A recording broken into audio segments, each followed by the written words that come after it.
Ladies and gentlemen, I want to talk to you today about your hopes and your dreams. Remember back with me when you were a child and somebody's whispering in your ear that anything's possible, that you can be anything, that you can go anywhere, that you can solve whatever problem is going on in the world because you are special. What did you want to be? Did you want to be like a fairy princess or a doctor, a prime minister, president, fireman, insurance agent? We all had dreams, but somewhere along the way, with most of us, those dreams died. You may not remember the exact moment that you allowed that to seep in, but at some point it happened. Have you ever been so hopelessly lost that you felt like you couldn't go on? Like you just didn't know what to do? Because I have.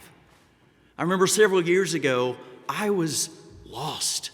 I was broken. I was so lost that I couldn't even begin to see light.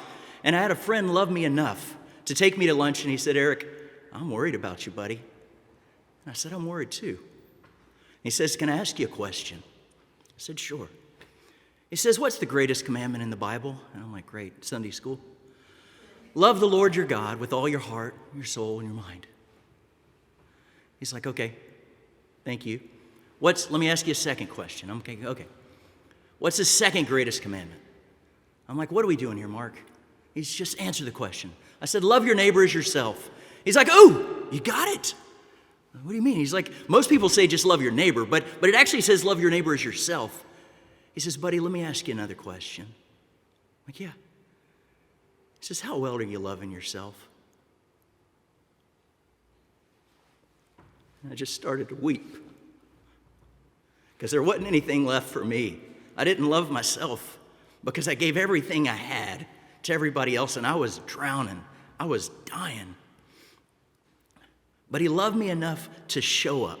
He loved me enough to ask the hard questions. And then he showed up every single week for 9 months, every week at my office to help me dig out. And in that process, I learned that it's okay to love yourself, that it's okay to invest in yourself.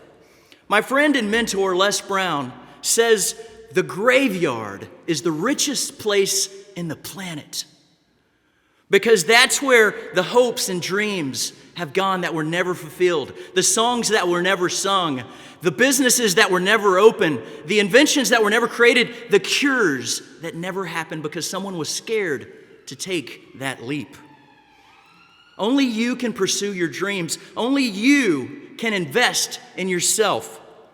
And yet we're here in Oxford today, the home of dreamers and inventors and investors and doctors and all these mighty heroes that have gone before us. 28 British prime ministers, 55 Nobel Prize winners, over 120 Olympic athletes have taken on this campus. People like Margaret Thatcher, Dr. Seuss, Stephen Hawking, Edwin Hubble of the telescope, J.R.R. Tolkien, Robert Frost, and my favorite, T.S. Eliot, have stood on these very grounds that we're at today, and we have a choice. See, impossible is for losers. In 1954, they said it's impossible to run a 4-minute mile, and yet Roger Bannister did it. And then it became possible. Over a dozen people did it in the next year. So I say, as Ralph Waldo Emerson says, do not go where the path may lead, but instead go where there is no path and leave a trail.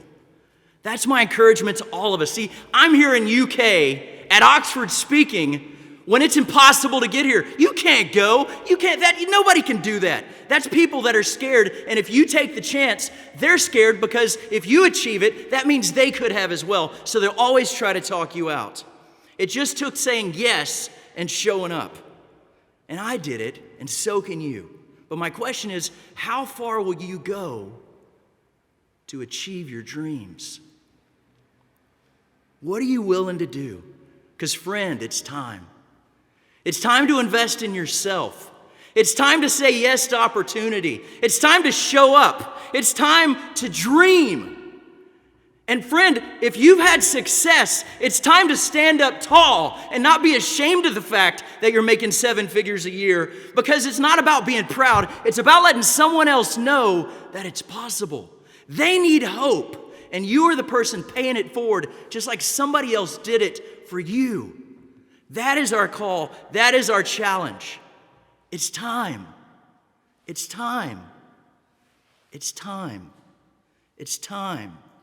It's time, because you are worth it.